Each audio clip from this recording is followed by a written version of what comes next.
And could someone just let me know, is that showing up properly for everyone? Yes, it is. Great, thank you.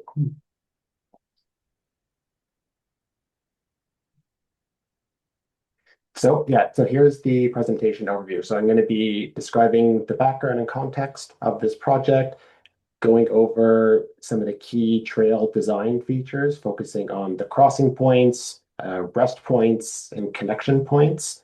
I'll then talk about the next steps in the project, and we'll have ample time for questions and answers at the end. So as everyone is likely aware, this is sort of the extent of the project that we're talking about today. So this rail trail will comprise the section of the Beachburg rail corridor starting at Carling in the south and extending up to Cameron Harvey in the north. This is just one segment of the rail trail, one segment of the rail corridor, rather, which I'll give the greater context for the corridor later. But this is the section that is under discussion today. So this rail corridor, the larger rail corridor, the Beachport Rail Corridor as a whole, extends from the Quebec border near Fitzroy Harbour all the way to Tremblay Station. However, it's between Carling and Tremblay where the rail corridor is still active. Otherwise, in other parts of the corridor, it's no longer active north of Carling Ave. In some sections of this rail corridor function as snowmobiling routes and have for a long time, and are also, as I'm sure many people know, used as informal trails by residents. And just making a point that the snowmobiling uses are not planned to be affected by this project. That will continue. So through the transportation master plan process, the city identified a 7 kilometer stretch of this rail corridor, the section we're talking about from Cameron Harvey to Carling, that could be temporarily converted to a recreational trail. So this is an important point to raise right here, is that policy-wise, all rail corridors are ultimately protected for rail use first and foremost. Not at this time, there are no long-term plans to construct any rail along this corridor. There isn't any plan in the works coming. But ultimately, while we are intending to put a trail there, should there be at some point in the future, likely decades from now, if not longer, that there was an intent to install rail, that kind of use would supersede the use of the trail. That doesn't mean that there wouldn't be some way at that time to construct a parallel pathway to the rail, only that the corridor is meant for rail first, and that's sort of how that kind of corridor maintains its protection and designation.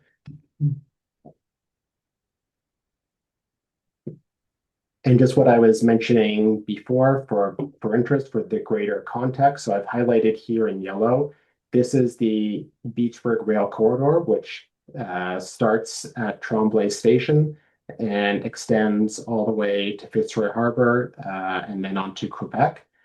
So the section that we're talking about is just one segment of the rail corridor in green there.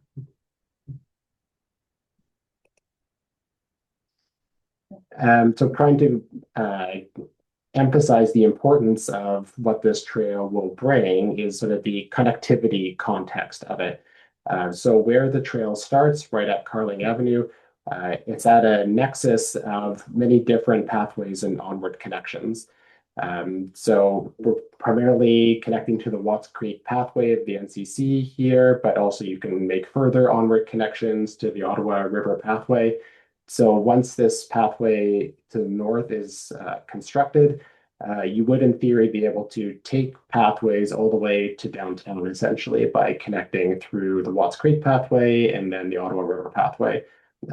Some other kind of key connections that this will facilitate is you can get to other parts of Kanata through the south leg, south of Carling. You connect to Bell's Quarters, up to Shirley's Bay, as well as the kind of D&D Carling campus, which is a major employment node, and of course onward the Ottawa River pathway and further east to the rest of the city.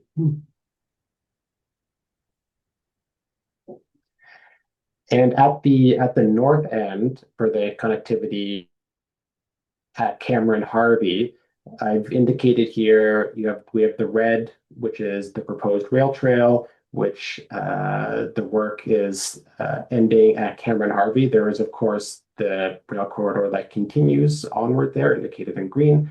And the dashed blue here shows the future paved shoulder network as defined in the transportation master plan. So in the kind of longer term, people who are taking, say, their bikes on the rail trail would be able to make an onward connection to this paved shoulder network. The way that these paved shoulders are typically constructed is they are added in at the time of road asphalt resurfacing. So roads that have been designated through the plan to receive a paved shoulder will get one at the time of when kind of the infrastructure needs are there to renew the asphalt.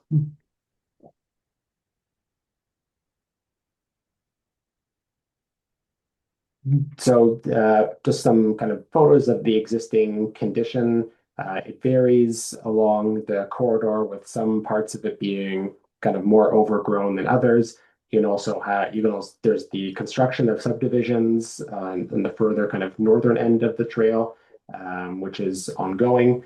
One of the main kind of the rail bed as it exists already, one of the main points of this project would be to kind of create a clear path and remove the kind of coarse gravel and replace it with compacted stone dust, trimming back vegetation where necessary, and sort of formalizing the rail bed that is not necessarily in the greatest condition all throughout.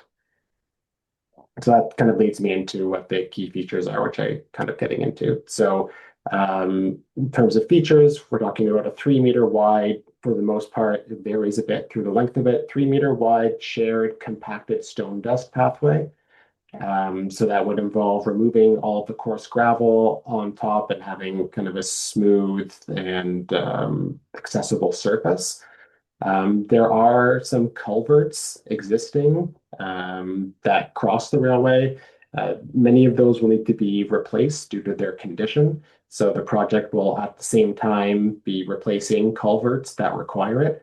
There will also likely be addition of some culverts in order to make connections to the communities on either side.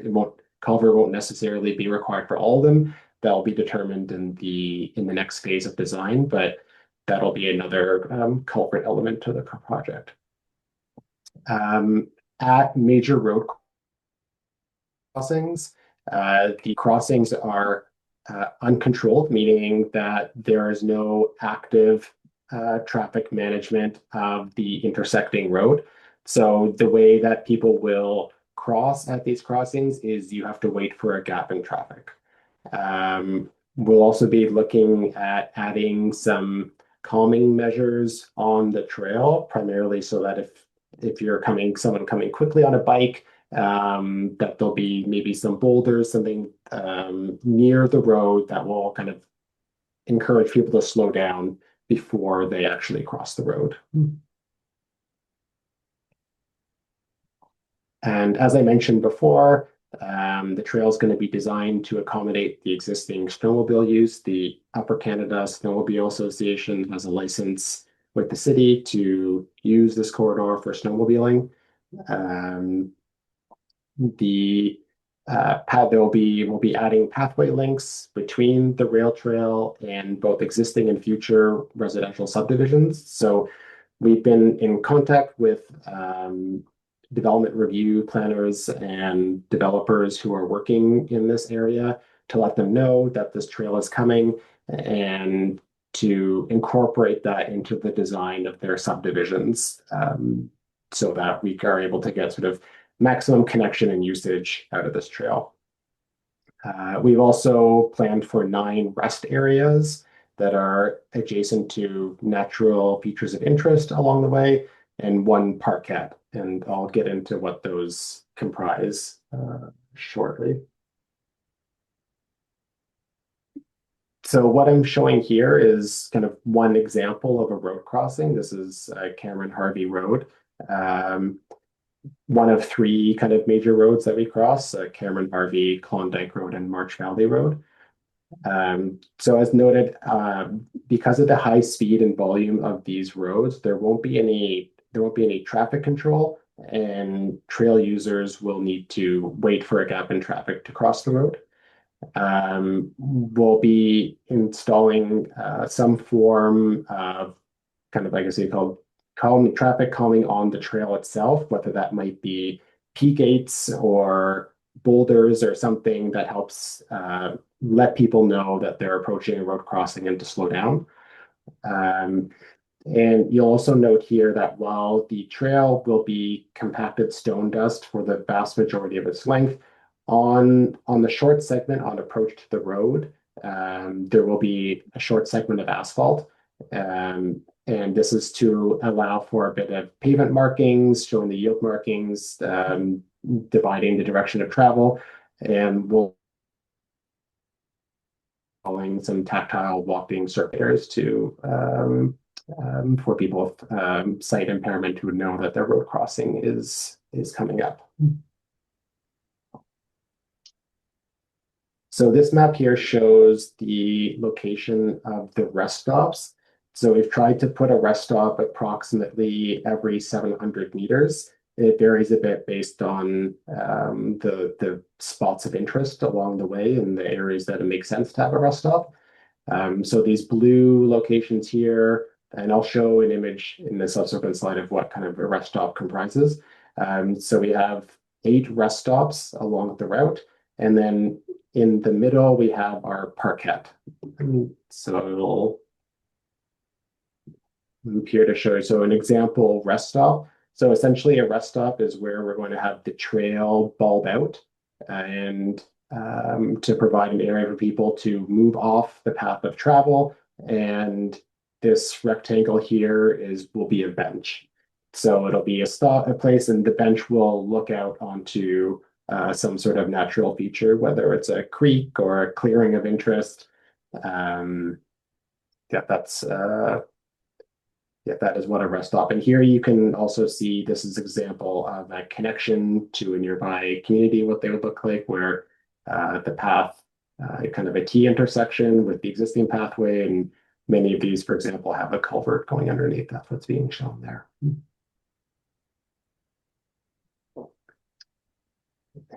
So the parquet near Klondike Road. So the parquet is planned to have picnic tables and a waste bin that is serviced. So you can see here we have the trail running from left to right. In this location, we have a clearing here with 2 parquets, and there's also with two picnic tables, and this is showing an additional bench. So at this time, we have confirmed that this location can be serviced for waste removal, and we'll be looking at other locations along the way that can be reasonably accessed and serviced, so that there are additional options for waste removal.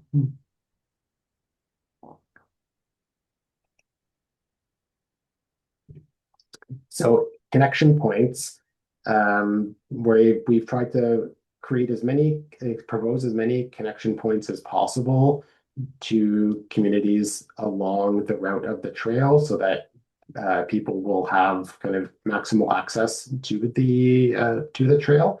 I'm going to show a more zoomed in image afterwards. That this is more of a contextual image to kind of show the number of access, indicate kind of major roadway connections. And then the circles are smaller sort of pathway links to parallel or nearby communities.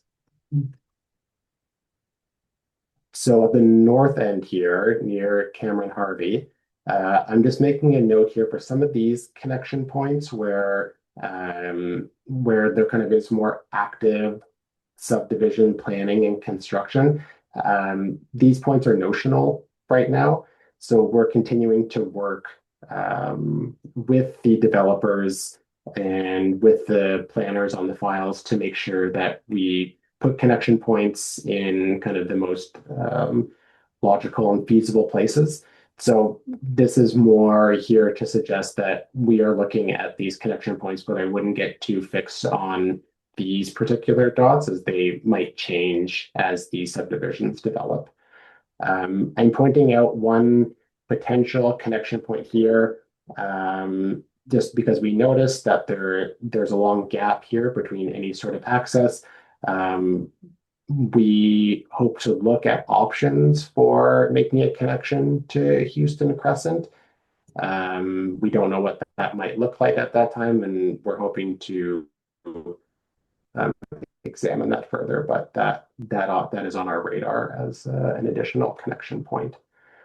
Once we get closer to Klondike and the kind of well-established areas, the connection points become a bit more fixed in terms of where we're planning to construct them. So we have connections to Celtic Ridge Crescent and either side of the creek. And as we move further south, we've added proposed other connection points along the route.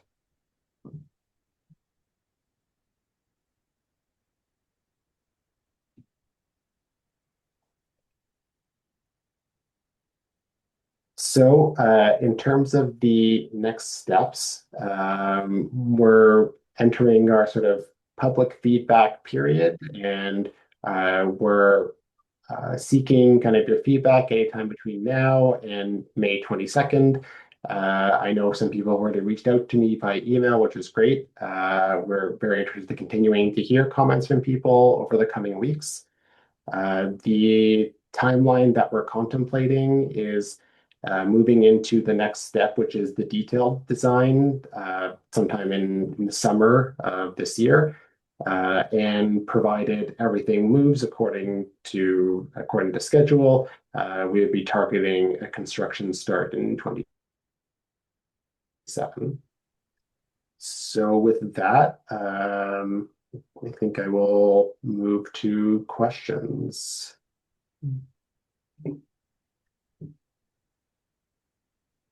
I have a couple of questions. Sure, go ahead. I guess you're already unmuted. You ask me? Yes, for sure. Okay. Yes, please ask your question. With respect to car parking, will that be just on along the street? There will be no designated parking locations? Yeah, that's correct. We're not looking at adding any parking lots at this time. At the access points, by chance, will there be comfort stations? By comfort station, Only on the spot, or that's portable potties or whatever. portable. We hadn't looked at that yet, but that's a good comment. That's something we can take back to see what is typically done at other city trails. I don't have a clear answer for that. I will take that back. But thank you for that. Okay. And one final question with regard to winter operations. Mhm. You're going to have snowmobiles on the trail, which are using it now, I understand. Mhm. And there'll be no doubt there'll be cross-country skiers along with walkers and hikers. Will the trail be groomed in the wintertime? So the city won't be undertaking additional grooming operations. I understand that the Snowmobiles Association already does some degree of maintenance itself. So that's expected to be the arrangement for now. We'd be opening to revisiting that as it remains open, but the current plan is to not say groom it for cross-country skiing at this time. Um, we're going to honor the existing agreement with the Snowmobiling Association, and they kind of undertake the maintenance, the winter maintenance of it. But I suspect that will be something that we will evaluate as the first and second winters go and how the trail Oh, operates. sure. Yeah. Understood. Thank you very much. Thank you. I have to admit, I'm going to hope that the list here is providing it in the order in which people raise their hands. So I've given you the ability to unmute yourself. Stephen Wall. Yes. Hi, can you hear me? Yes, I can hear you. Yes, hi. Um, so you had mentioned potentially access through Houston Crescent. Mhm. Um, is there a public access? Because I'm not aware of any public access that's available to date. It's currently, I think it's all private land, right? So is there a public access there? Cut out partway through there. You still Oh, there? Oh, yeah, sorry. I'm just wondering if you could elaborate a little bit about you had mentioned the possibility of access through yes. Houston Crescent, and as Mhm. far as I know, it's all private land. So, Yes. is there a public access? Like, is there a right of way there? There is no current public right of way, which is why it is only notional at this time.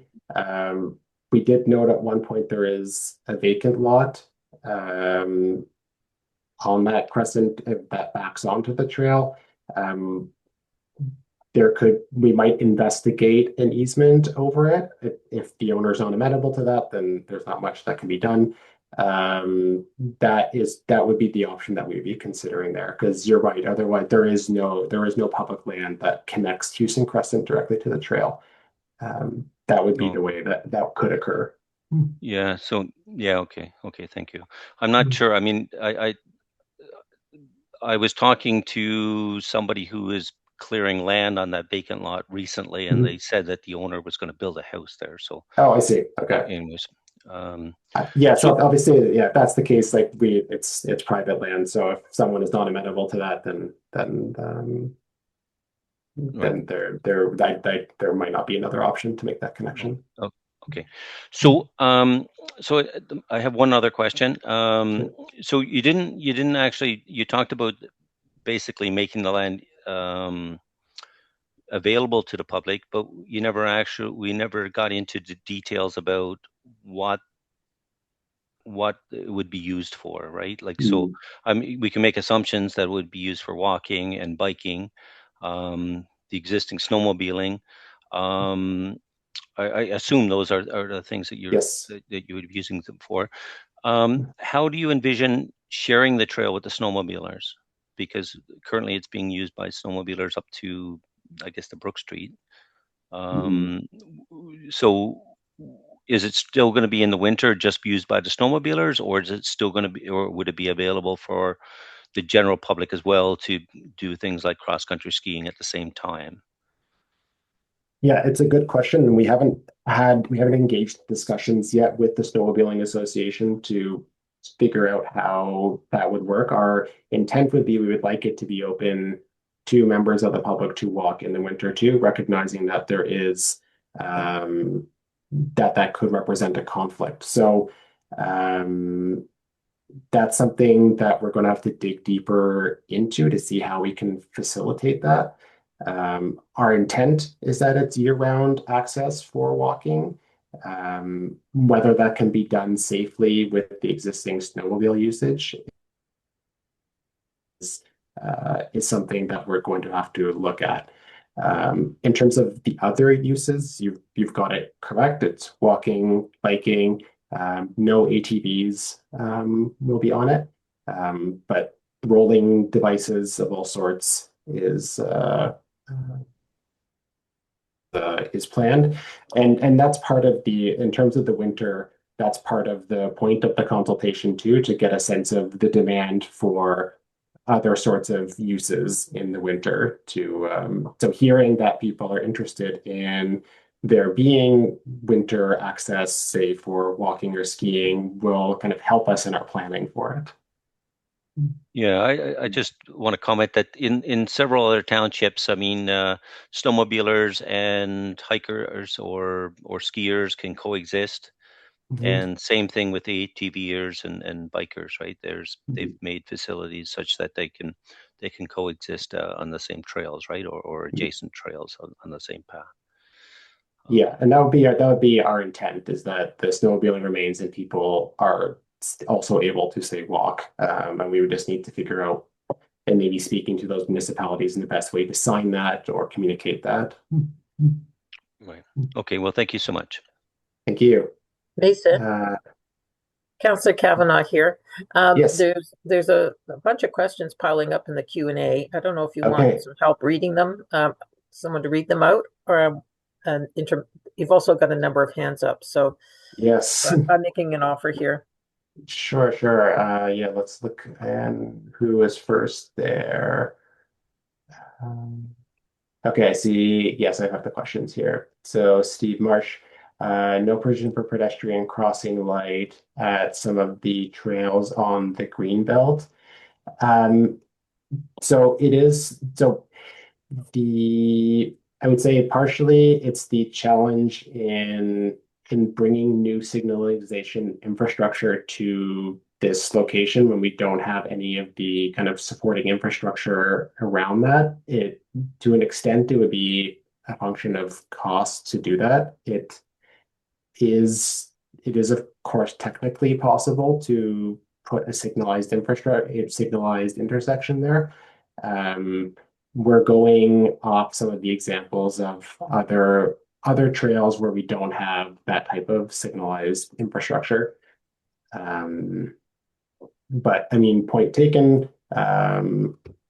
We can kind of when we get into the next phase and we're looking at more sort of detailed traffic modeling and things like that, and how the actual crossings will work. We'll be looking at, say, the safety aspect of how that crossing would work.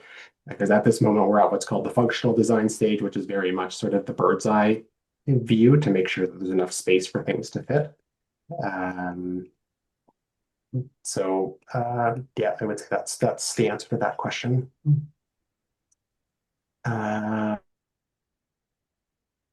Okay, we've got a question about snowmobiling access. Okay, so we did go over this. So it will not be closed to. So the question is, will active recreation be closed during the winter?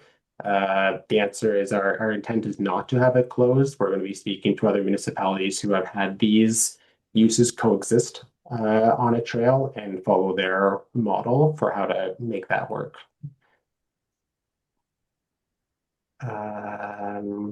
And I see another question here about adding toilets along the trail, which I believe someone else asked, and we're going to look in to see what is feasible from that perspective. I see outhouse, another question related to that. Oh, okay, access at Carling. Okay, yes, this is so at Carling Avenue, as the rail bed approaches Carling, the rail bed is quite elevated. It's sort of on a ridge. So we'll be constructing a ramp down from the rail bed, and that ramp will connect to the intersection at Carling and the entrance to the Shirley's Bay campus. So there's currently a signalized intersection there, which is where the Watts Creek pathway connects to. So the path will ramp down from the rail bed and connect up to that intersection. Maybe I'll switch to one of these hands raised right now. Roger, go ahead, Roger Farley. I think I've given you the ability to unmute yourself. Okay, thank you. Yes. So I would like to thank the councillors for their leadership in making this project a reality. I think it will be a very good addition to the community, and I think the community will really enjoy this new facility. So I'm very positive about the project. I have one concern, and I already shared that with Mezen, but I would like to share it with all of the participants.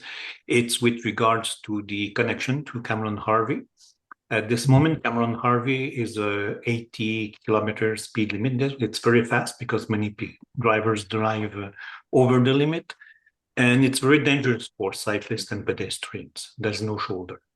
I know there's the plan you mentioned there would be a paved shoulder in the future, but I would urge the city to go as fast as possible to pave that shoulder there.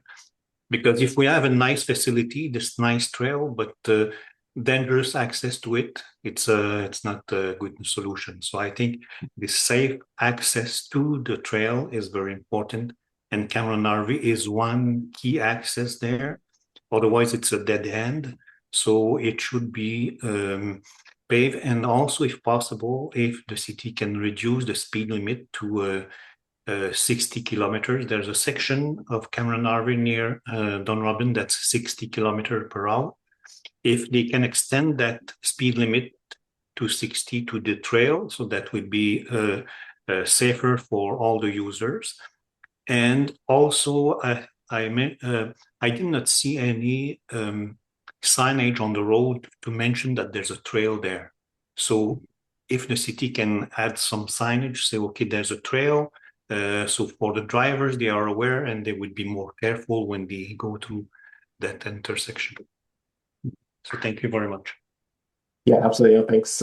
Thanks for your comments via email to get this. So we're not yet at the stage of showing the specific signage. So there would be, that's something that through the detailed design phase, and we start getting into what specific signs are going to go where. But there will absolutely be signage alerting people to a formalized crossing of the trail. I've made some notes about your other, what else you've added there about the feasibility of adding the paved shoulders sooner and whether the 60-kilometer section of Cameron Harvey can be extended a bit further. So that's something I can take back and look into for you as we move into the next stage of this. Michael Abram, you can unmute yourself. Yeah, hi. Can you hear me? Yes, I can hear you. Thank you. Thanks for the presentation. Agree with the last commenter there. Two questions, one or comments. One will be a bit out of scope for this, but something you can take back as city staff and the councillors as well. Kind of dovetails in with the horrible mess that Cameron Harvey is now as a cyclist. This March Valley has basically been a western outlet to get out of the city for cyclists to a myriad of trails west of Ottawa for quite a while now. It's getting busier, so this is great to see this. So the out of scope comment that I would like staff and councillors to keep on your note to file there is the potential of stone dusting from Cameron Harvey to Kerwin. That would eliminate for a lot of cyclists the need to turn onto Cameron Harvey at all. Stone dust is quite fine for road bike size tires and wheels. You don't need a big gravel bike for that. And Kerwin down to Fifth Line is a quite a bit safer and more pleasant riding location than Cameron Harvey and connecting onto Sixth Line. So sorry that's out of scope, but hopefully something that you and the councillors will take back. The other comment is just regarding, you were talking about the more detailed design starting this summer and then maybe construction starting next year. I think you cut out there, so I didn't catch exactly when. But I know this is a crazy thought in the 2020s, but how about getting the stone dust down there, or crushed gravel down there before worrying about your final design plan? That will facilitate a lot of people actually being able to move. People already do move along this trail, I for one, and certainly a number of others. But that will open the ability for other users before worrying about the final design details. You don't need to wait until the final design details to start the basic foundation, is basically my comment. So if you have any response to that, I'd appreciate it. If not, then something for you to take back. Thanks. Yeah, it's something we can look at. I would say what I would expect if I look into this is there would be concern about formalizing part of the trail by adding stone dust before the trail has been fully designed with whatever additional safety considerations we'll get into it, and the idea of inducing people to use a trail that is currently, at least the signage kind of is not encouraging people to use it right now. But if we kind of make an improvement to it, that is only a half measure, it could be seen as the city sort of encouraging people to use a facility that isn't complete. So I suspect there would be a liability concern from that angle. but it is, yeah, it is something that I can put the question out there and see. I think I'll switch back briefly to the written questions. A question from Craig. The railway bed continues south beyond Carling and reaches an active railway. Is there any future plan for that little section? At the moment, no, there's no plan south of Carling. So the alignment that we're following comes from the transportation master plan that has the list of projects that transportation planning is pursuing.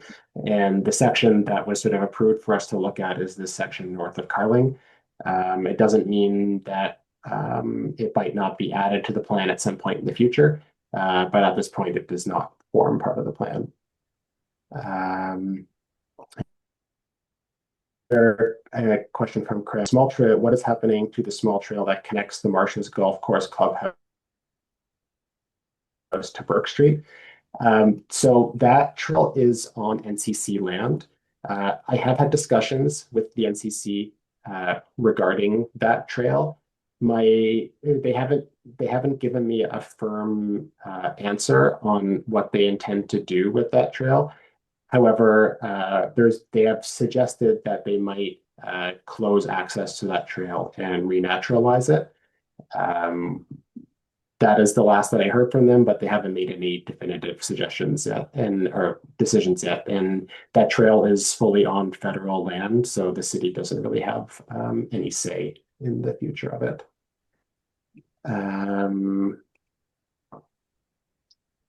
One last written question that I'll go back to the hands. It says some neighborhood connections have already been forged by people. Will they become official? If they are in logical places, I don't see why not. We'll kind of look at if people were highlighting kind of unofficial trails that people have already created, we could look at those and see if those align with where we're looking to connect. We're trying to create as many connections as possible. Of course, the connections would have to be on public land, so I don't know if all these unofficial trails are on public land or not, but we'll be looking to make the most logical connections as possible, because by having logical connection points, many logical connection points from the trail to the neighboring communities, that we would hope that by doing that would also reduce the possibility of people wandering off the trail or trespassing onto private property. So we're looking for more connections and fewer. Okay, I'll go Lucas Stodola. You should be able to unmute yourself. Can you hear me? Yes. Good. I have a question. Maybe one or two. But first off, you said people different mobility devices, so like bikes, walking, like if it'd be envisioning like people with wheelchairs on that stone dust potentially, if they so please. I guess if it's not really big stone, like stone dust is pretty small, I'm guessing, right? So I'm guessing, or you can confirm that it's potentially could be something for wheelchairs there. Yes, absolutely. Stone dust is very, very fine particulate. The smoothness of the surface would be very comparable to asphalt. The stone dust is used for these. It ends up the environmental impact is less in these types of settings, and also from a cost perspective, it works out better for these long stretches. But it would be usable on wheelchairs, yes. Sounds so along that lines. So like you have that parquet. So you say you plan to have two benches. So like, can I make a suggestion about having at least one of those benches, having an accessible bench for people in a wheelchair, to no bench, like so they have at the end, I guess, for example, I guess, so you can have able to go like slide underneath and like for social gathering or something of that. So it's I guess city wanting to be accessible. So I appreciate if that would be if possible at all. It's Yes, absolutely. No, thank you for that. Yeah, that is a very helpful type of thing that we can add into the design. I don't see any problem with that forming part of the design.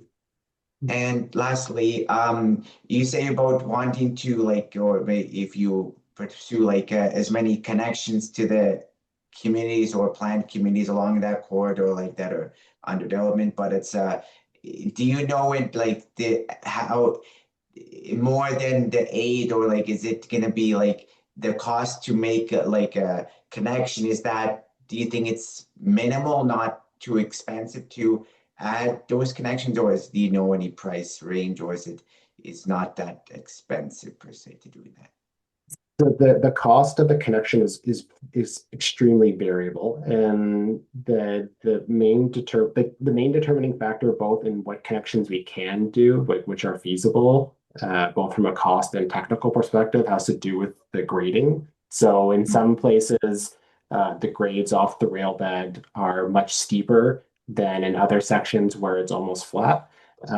So where it's flat, it's quite easy to make an onboard connection. Of course, the other component of the connection is what is on the receiving end, and is there enough space to make that connection there and tie it into the road. So in terms of like what does it cost, it's extremely variable. It really depends. Like for example, I was looking at some of the steeper areas where you have to put a large culvert, and you're almost making a small bridge of sorts to kind of get over this depression with a culvert. Those ones can be pricier. So it's hard to say with any certainty what one would be. Yeah, I can't give a good easy range for that, unfortunately. Okay, thank you. I was just curious, but Yeah. thank you. Appreciate it. Thank you. Appreciate that. No problem. Thank you for those. Roger Colbeck, you can unmute yourself. Hi, thank you so much.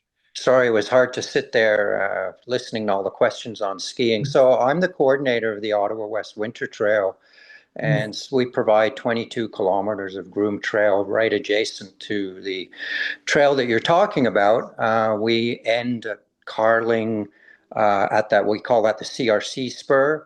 We also go up north of Carling up to, well, Shirley's Bay area, a bit east of that.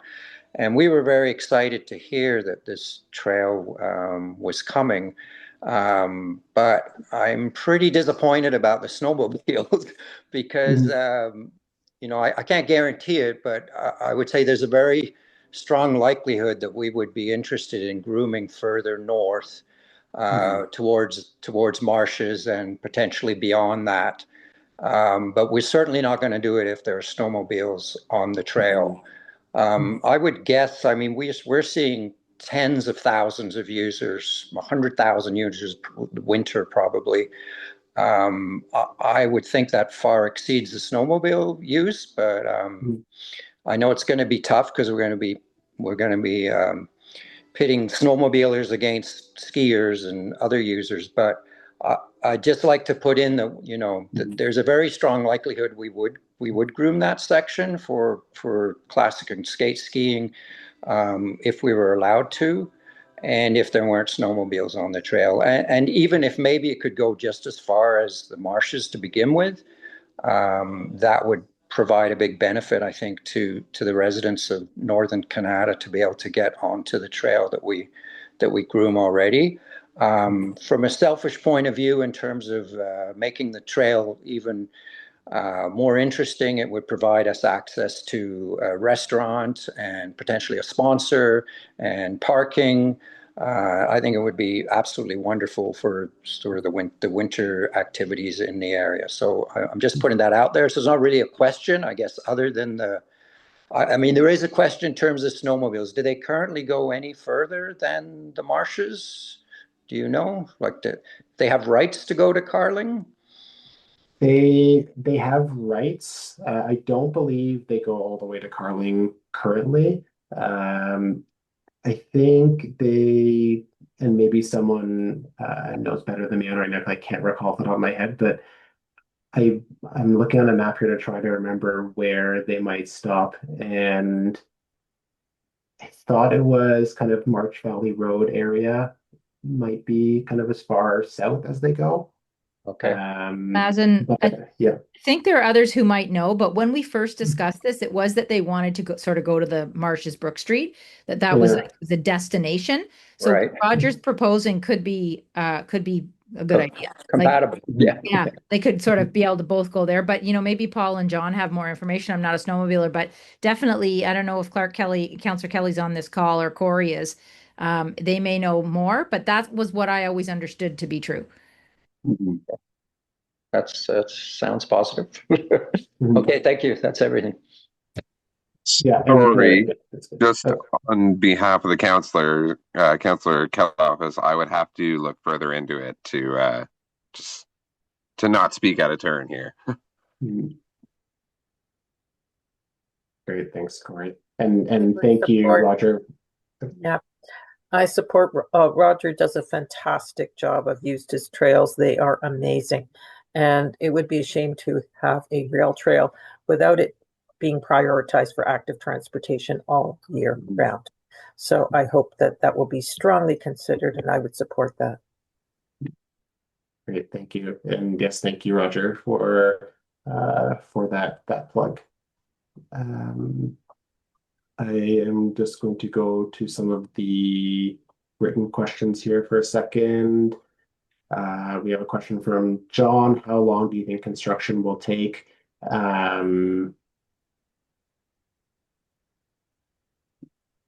Honestly, very hard to say. I don't think this is in terms of compared to other projects that we do, this is not as involved. I expect it would take a couple months to do it, but that's really kind of back of the napkin estimate. Nona asks, will it be lit to some degree? There's no plan to add lighting along the trail. There might be, I'd have to check and see where the lighting is on the intersecting roads. There might be some ability to add lighting at the crossing points, but along the trail itself, there would not be lighting added to it.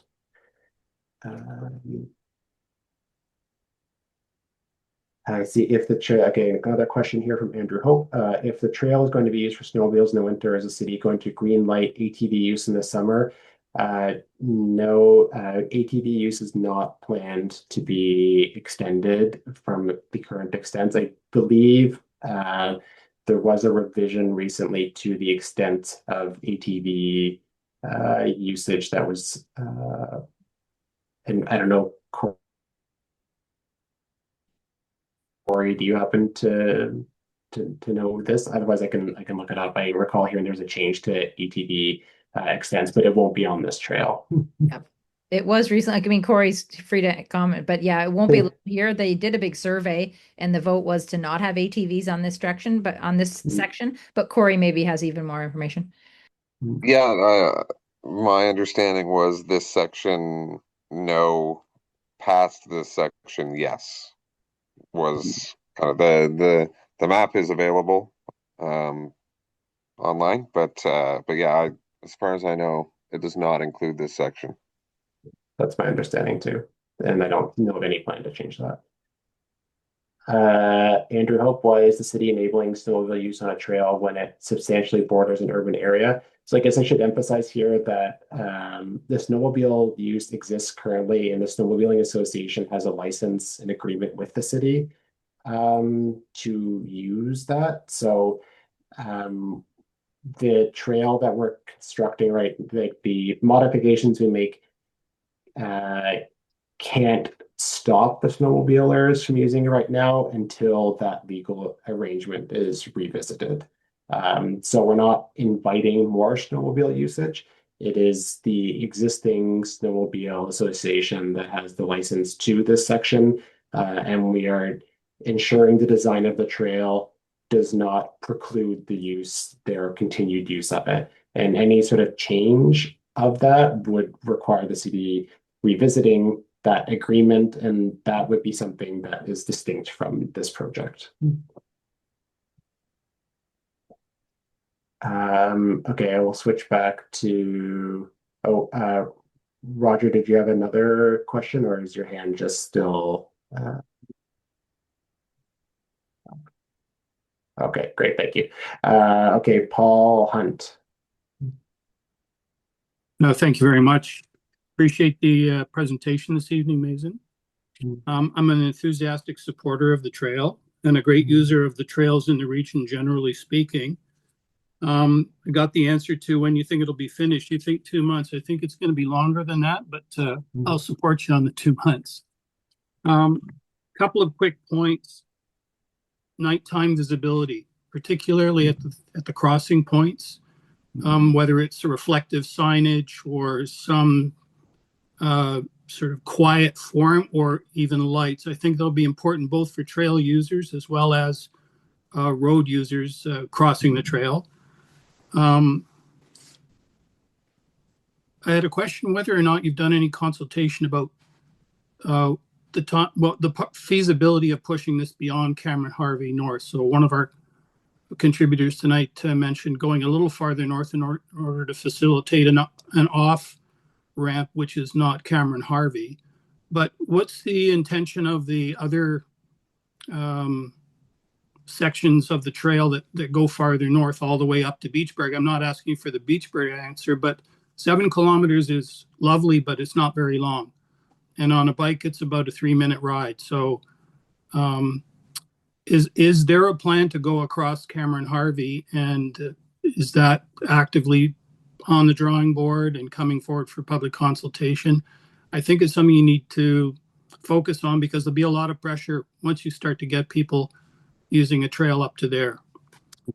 I have an observation to make just in terms of the characters. So across the region, there's many different characters to the trails and the multi-use nature of them. And what I see emerging here is a highly integrated trail with the residential communities in the way that you are forecasting the new communities being built in Kanata North and then looking for on-ramps onto the trail.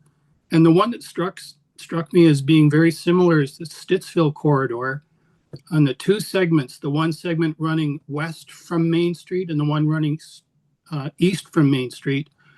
They are backing onto private property, onto informal pathways, and they do not have to my knowledge, at least, there is no ATV traffic and there's no snowmobile traffic on those trails. And yet when you ride on them, they're very active. Walkers, runners, dog walkers, cyclists, carriages, young children, kids playing.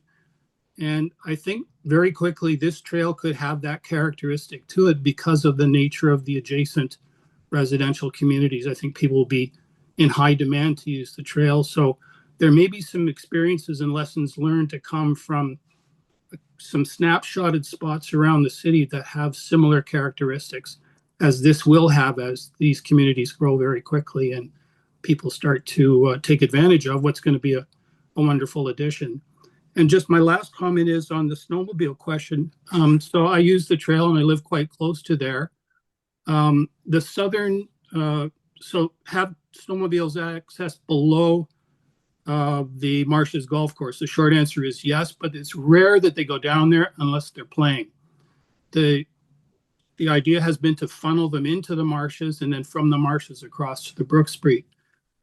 And I think they have put some concrete barriers at March Valley Road on the south side as you sort of hit the marshes property, and directing and encouraging the snowmobilers to go onto the marshes property under the culvert under Terry Fox, and then up and on to the pathways that go down towards the Brook Street. So there's not a lot of snowmobile usage effectively. And now that the bridge is gone across Carling Avenue, there's really nowhere to go. So I don't think there's a snowmobile issue there for the March Valley Road south to Carling, which would open the door for the cross-country trail to be put in.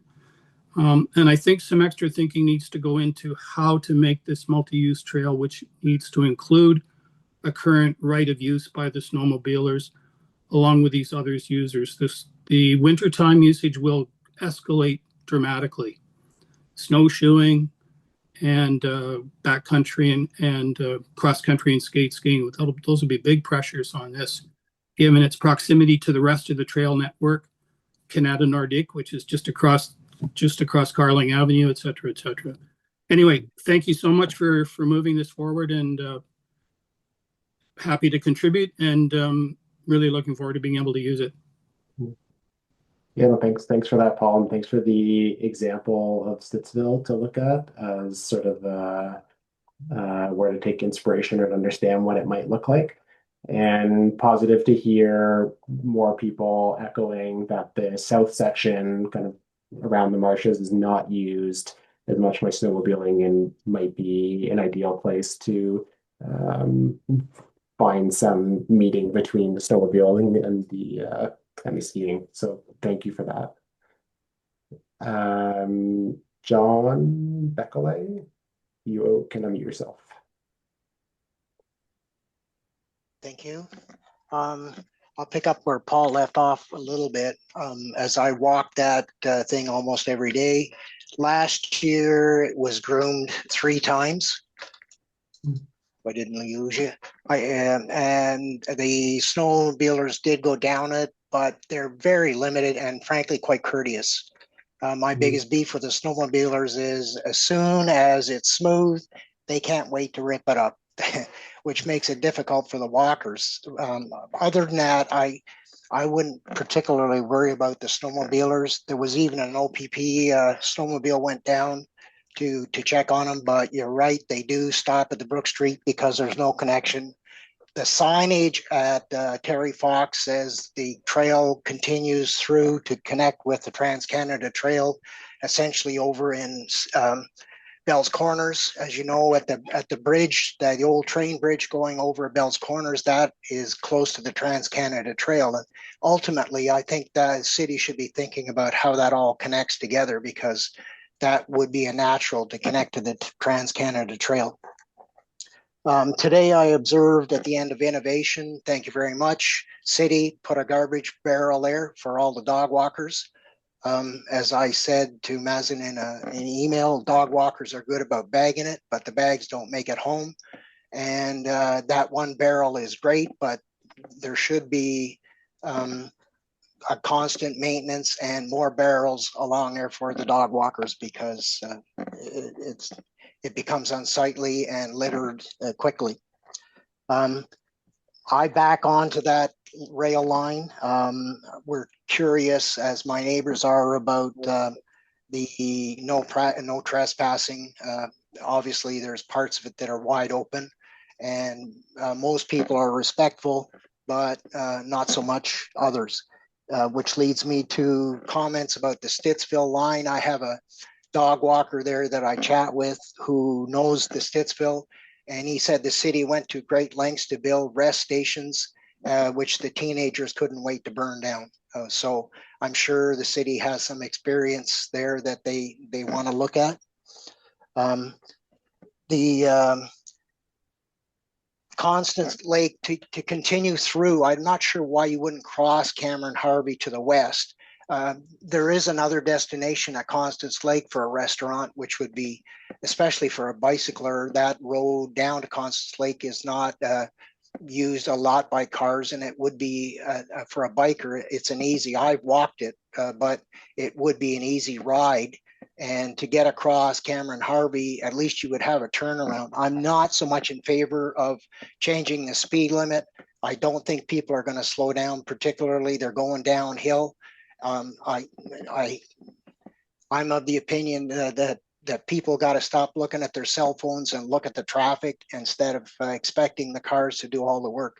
They can't assume that it's always, they're going to be dead wrong, as it were. They have to learn to deal with the traffic, and slowing measures just annoys people. I think it defeats the purpose.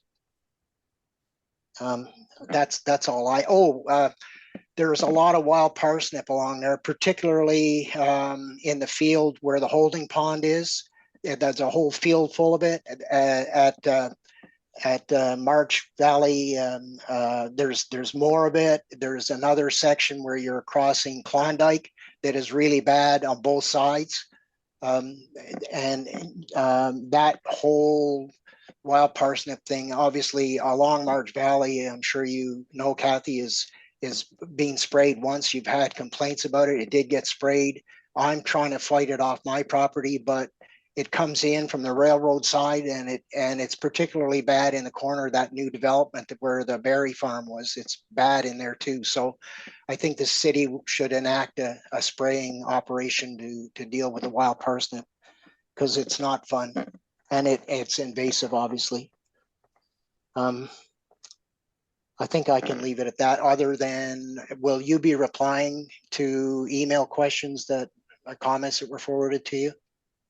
Yes, yes, and I did respond to your email earlier, John. I'd overlooked it earlier, so I apologize for that. But yes, there should be a response waiting in your inbox. Okay, no problem. Thank you. Thank you. I'm going to get back to some of the written questions here. Andrew asked, is there going to be any provision for a crossing signal at Carling Ave for pedestrians, cyclists, and skiers? At this time, there aren't any changes planned to that intersection. We looked at making changes to it, and the kind of scope of the changes required became very onerous. Right now, there are pedestrian crossings, and there is kind of and there would be a walk your bike condition, and we'll keep continuing to look at kind of an opportunity to improve that. But as part of this project, we won't be making changes to that intersection. It'll be a multi-use pathway that arrives to the edge of the intersection. Next question from Andrew. What is the timeline for opening? Well, we're hoping to start construction next year, likely summer, fall of next year. In terms of when it would open, hopefully it would be by the end of next year, but it could be 2028.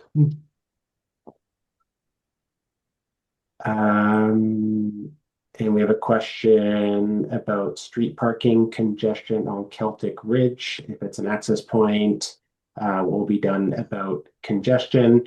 I think the intent would be with sufficient access points as we're planning, that there wouldn't be a significant amount of pressure placed on any particular street. If there are enough accesses that people can go to the one that's closest to them, I don't envision there being people crowding to enter the trail at one particular location.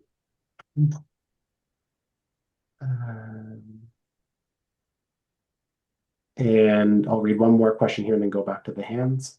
So John Marin asks, you mentioned in your presentation that part of the wider plan is to link up this trail from Cameron Harvey, linking to March Road once repaving work and paved shoulder. Do you have any idea of the timeline for that repaving work? At this time, I don't know when that is. It's condition driven. So the asset management team kind of regularly assesses the condition of roads and then prioritizes resurfacing them by their condition and also by other factors in terms of kind of the speed of the road, the volume of the road. So it's something that I'm monitoring with them to see where it falls in the hierarchy. They haven't yet given it a planned date, but they only plan often 1 or 2 years ahead. So at this time, I don't know when that will be. And but as kind of suggested earlier, I will reconnect with those people to see, given that this trail is coming in, is there any sort of way that that changes the priority of it, basically. But the short answer is we don't have a timeline for the repaving of March Road in that section.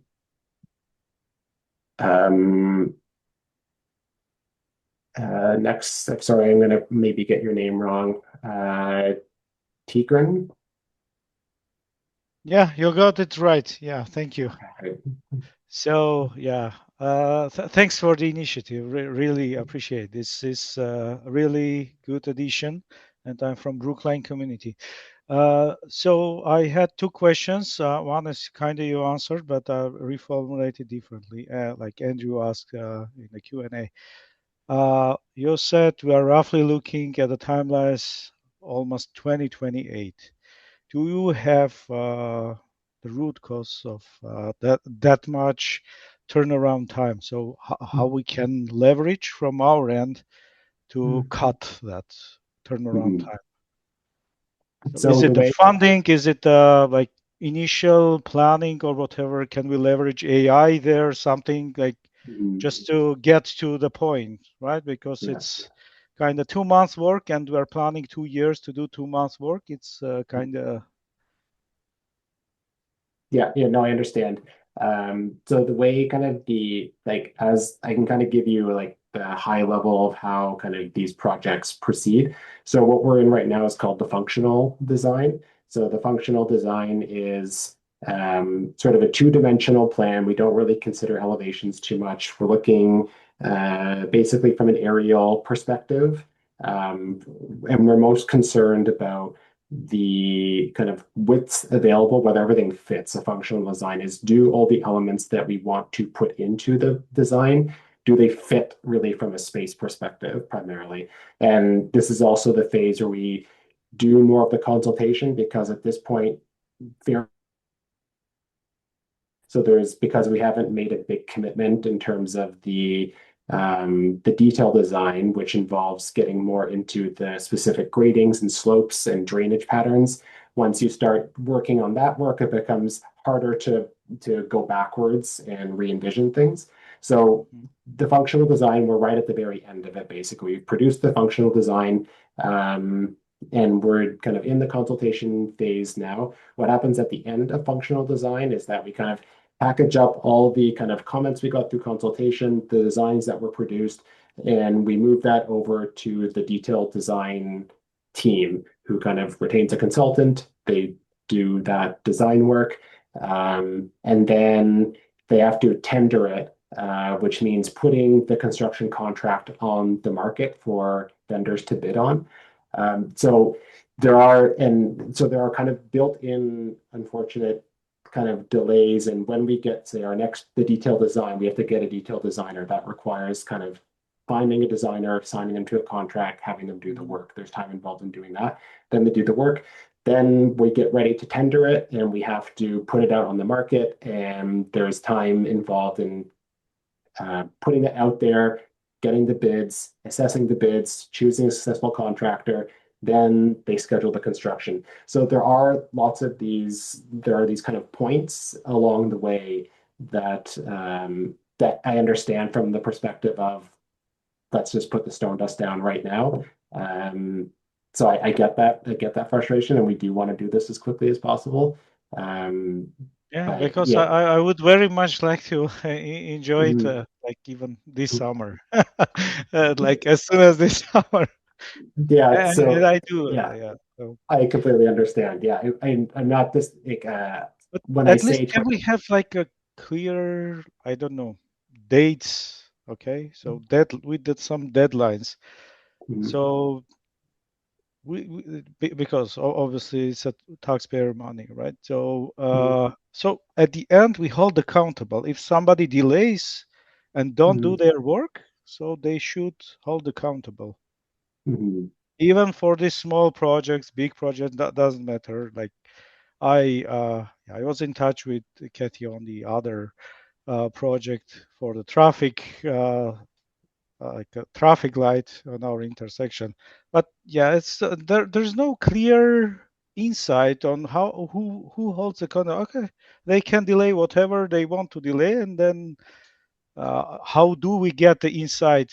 Who gets accountable if they delay and don't do the work on the time you agreed on, right? mhm. How we can get the insight on that? Yeah, no, I understand the kind of frustration and wanting to kind of have things move along faster. And I mean, what I can say is from the perspective of, say, like our team in transportation planning, we're trying to move things along as best we can. We don't have any interest in having these projects sit in our books longer than they have to. I would say there's just more involved in a lot of transportation projects than might meet the eye. There is a lot to consider, and no one has an interest in having these things take longer than they need to, and there are probably ways to kind of find efficiencies here and there. I don't think we're at a point right now where I know the date for this because we haven't even contemplated bringing on a construction contractor, for example. Like I'm not asking at least at this stage, but once you have the insight, can you share the dates? So we look at the dates, and then okay, if something is delayed, we find the root cause and so hold accountable. Yeah. Whoever is responsible for that project. Yeah. Tigran, what I will tell you is that, whenever we have some of these projects, what I try to do in my newsletter, and I know Councillor Kavanagh does a great job at this as well, is going to staff and saying, is there an update? And can I give the community an update? What stage are we at? We had a very quick example I'll give you. Bill Tarrant Park stairs, they wanted to redo them, and they sent it out for tender, and no one bid on it. So then staff got back to me and said, Councillor, nobody bid on this. Now we're going out for retender. So I let the community know this was the delay. So we really try to do that well. And Councillor Kelly, I'm sure as well, in your newsletter is your opportunity to give people updates. What has happened? Where are we? Sometimes it can be ahead of schedule, sometimes behind, and explain what happened. So city staff are great at giving us updates that we then pass on. So we will absolutely, we will do that in this case. Okay. Yeah. Thank you. Thank you. And the second thing I wanted to ask, can we put a signage for like a non-smoking signs across the pathway? I would have to check to see if that's something we do at on other pathways. To be honest, I'm not especially familiar with that, but I can ask our parks people. Yeah, obviously when you enjoy riding a bike or like just walking across, you don't want to bump into the smoke. Yeah, especially with legalized marijuana. So, which I had to move to other place to avoid that smoke. Anyway, yeah, that's another problem we have in our city. Okay, yeah, I will ask the responsible staff. Yeah, really appreciate. Yeah, thank you. Great, thank you for that. Chris Tarrant. Thank you. I want to just start by saying how excited I am that this project is proceeding. Thrilled to see it and the work you're doing to make it happen. I think it's a pure reflection of the intensity of residential development in Kanata North and the huge number of users that live in close proximity to the trail. So I want to echo some of the comments that Roger Colbeck and Paul Hunt made. I happen to be one of the groomers of the winter trail in the Kanata area, and particularly Councillor Kavanagh will know the enormous success of the urban winter trails. And many people think of them initially as cross-country trails, which is not the case at all. They are really multi-use winter trails, and they're used just as extensively by fat bikes, walkers, snowshoers, and to echo what Paul Hunt was saying, I think with the extensive new development, we're going to see a heavy use of this trail in winter. And that leads me to my main concern, and that's the shared use with snowmobiles in the urban areas.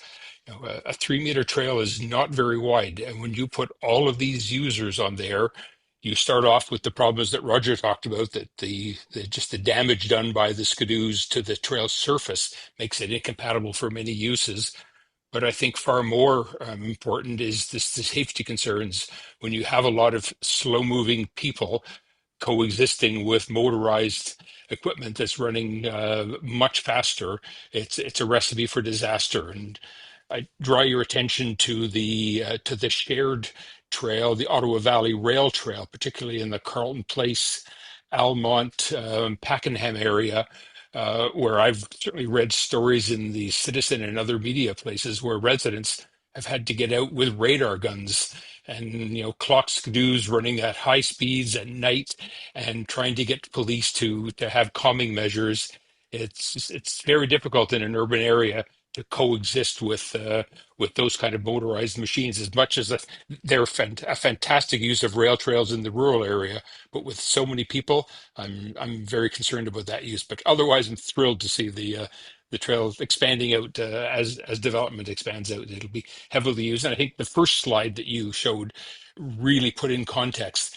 This may be a small piece of trail, but it links into a massive network through the green belt all the way to downtown. This is a fantastic addition to that network. Thank you. Yeah, great. Thanks for that, Chris. And yeah, I've heard that loud and clear so far with like taking a look at the snowmobiling, and that is for sure something we'll take back and see what where we're going to go with that. Yeah, Councillor Kavanaugh, do you want to jump in on that? If you want, I can just do a wrap up at the end when everything is completed. I'd like to sort of just do a summary of what I'm hearing. Sure. I'm going to go through some more of the written questions then before we go there. I'll wait till you've done those, okay? Okay. And I think we probably hit a lot of these. So there's a question here about snowmobiles riding quickly and the safety issue of that. So yes, we've heard that. Oh, I see. I think Roger mentioned adding another thing to his. Okay, so Stephen, in the summer, will there be gates to keep ATVs out? That would be, we're not planning on that at the moment. It would be a bit challenging to, I think, put in a gate that would block ATVs, but still allow reasonable mobility by bikes and wheelchairs and other devices. So that isn't something we're contemplating right now. Of course, if there is a problem with ATVs post-opening, that is something that staff can revisit and look at. But at the moment, no, there's no plan to put kind of gates as such. I can check the next two comments if you want. I think they're written in French. Oh, sure. Yeah. Yeah, so these are not questions, they're basically comments. So Luke is expressing like concern about like the addition of toilets, noting that this is like a community trail, primarily for local residents. So they're requesting no washroom to be installed near or like behind the property. Okay. There is also another comment about the garbage issue and waste in the area, and like against adding more to this problem. Okay. Yeah, so garbage, yeah, we're going to definitely be looking at locations where we can add more garbage receptacles. So yeah, thanks for that.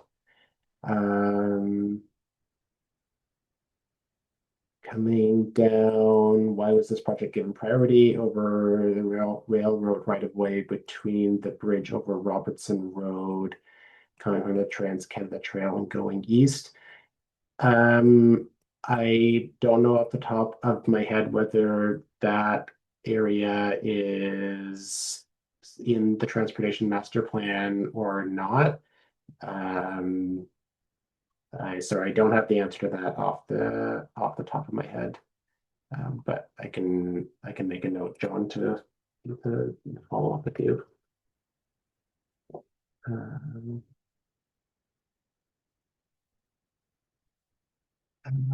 Okay, this is next question. For many residents, a connection to the vacant lot. I'm assuming this is about Houston Crescent. For many Crescents, a connection to the vacant lot would be ideal. If that is impossible, would you consider connecting Hedge Drive to the Northwoods development via trail?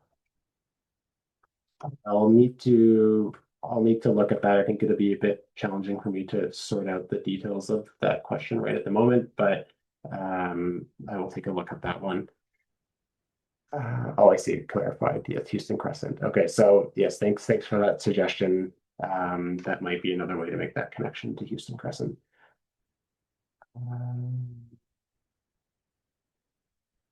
Off-leash dog walking.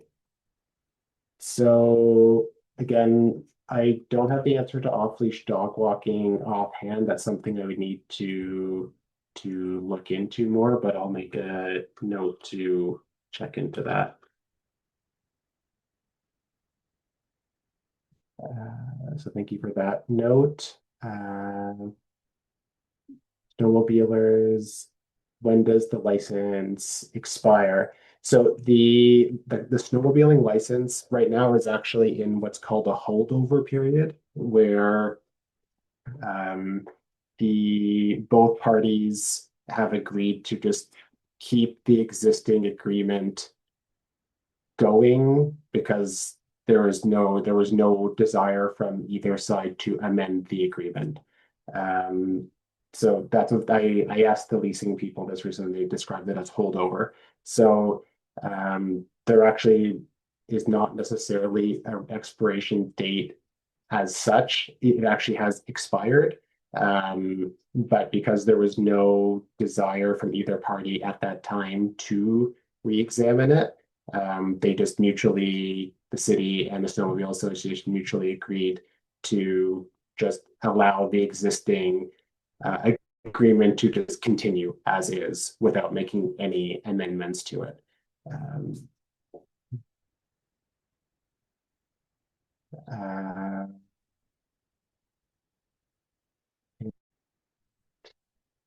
Going here, I think these are more just general comments now.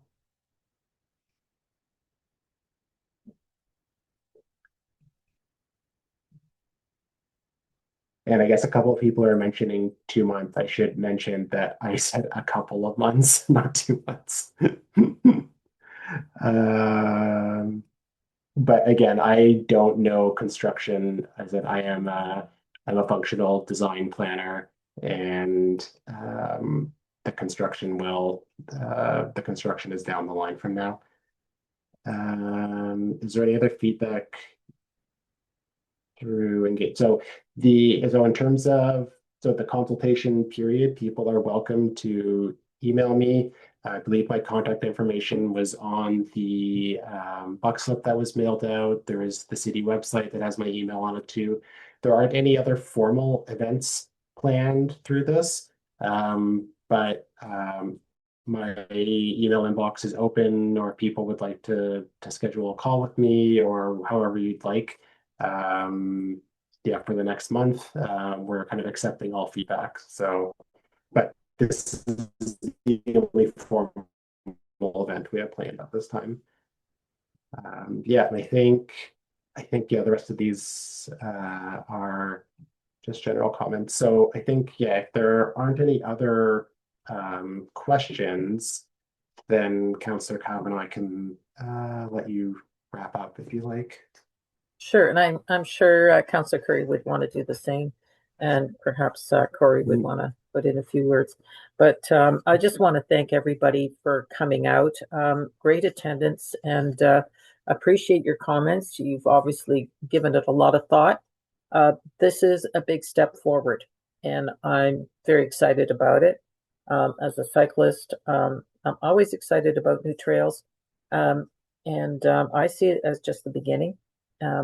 Even though it's going to take a little while, but we've got so much more to do. I think of this as even a bigger picture because, frankly, we've got a lot of users here of the trails, and that's why you're here. But I see this, like tourism, etc. People want to come and explore. They don't always stay downtown. Let's broaden our big city and make it available for exploring. I share the comments about Cameron Harvey. It's extremely dangerous, that road. I wouldn't bike it on a bet. It's I've tried and quickly realized it was not a good idea, even on a Sunday morning. So we have to look at those connectivities from those areas, and I think I've heard those comments. So I want to give a shout out to active transportation. I see that as the point of these trails, and having snowmobiles is not a good idea. It's not a good mix. especially near urban areas. And has been pointed out, there's some excellent examples of the trails around the city that are doing very well with multiple uses. The whole winter trail system is fantastic, and this could very well be an extension of it and put it to great use, especially for those adjacent communities. So anyway, thank you everyone for coming out, and I will be sharing the slides in my newsletter. You've got them translated, right, Mason? So we will put them in there, and we'll certainly collect comments and pass them on to Mason if you don't contact him directly. But thanks everybody. Yeah, just a couple closing comments. Thanks a lot, Councillor Kavanagh. I agree with almost everything you said. I will tell you that the longer conversation on snowmobile use is going to have to include a lot of consultation with West Carleton, because that is usually where the snowmobilers start. So, but for another day. Right now, they still have an ongoing contract, so we'll see how that continues or not. Thank you very much. This is why we have these consultations. Honestly, like just the knowledge about the wild parsnip, where we'll put the garbage cans, where we may or may not put the bathrooms, and locations. The visibility from the people on the roads that there is a pathway here. I mean, those signs will be critical. Just the concepts of where Stittsville's lessons learned could be helpful. I wrote a note down of almost every single thing that I want to follow up with, but I know that Mazen will follow up your emails and your comments and anything that was asked here. But really, I appreciate everybody coming out on a Tuesday night and watching live. And we will have this recording. If you know of anybody who missed it, we'll definitely have the recording up and in our newsletters for people to watch. But thank you all very much, Mazen. I don't know if you have closing comments, but I just would wish everyone a good night. Yeah, no, thank you, councillors. Yeah, I would just echo, there's been lots of really great comments that I got from people, lots of helpful local knowledge that we can use in refining our plan and helping as we move forward. And as was mentioned, I'll be posting the slide deck to the city's project website. I can also provide the slide deck to you, Councillor Kavanagh, and Councillor Curry if you'd like it too. And this is recorded, so anyone else will be able to watch it. And yeah, it's completely open to receiving more consultation period.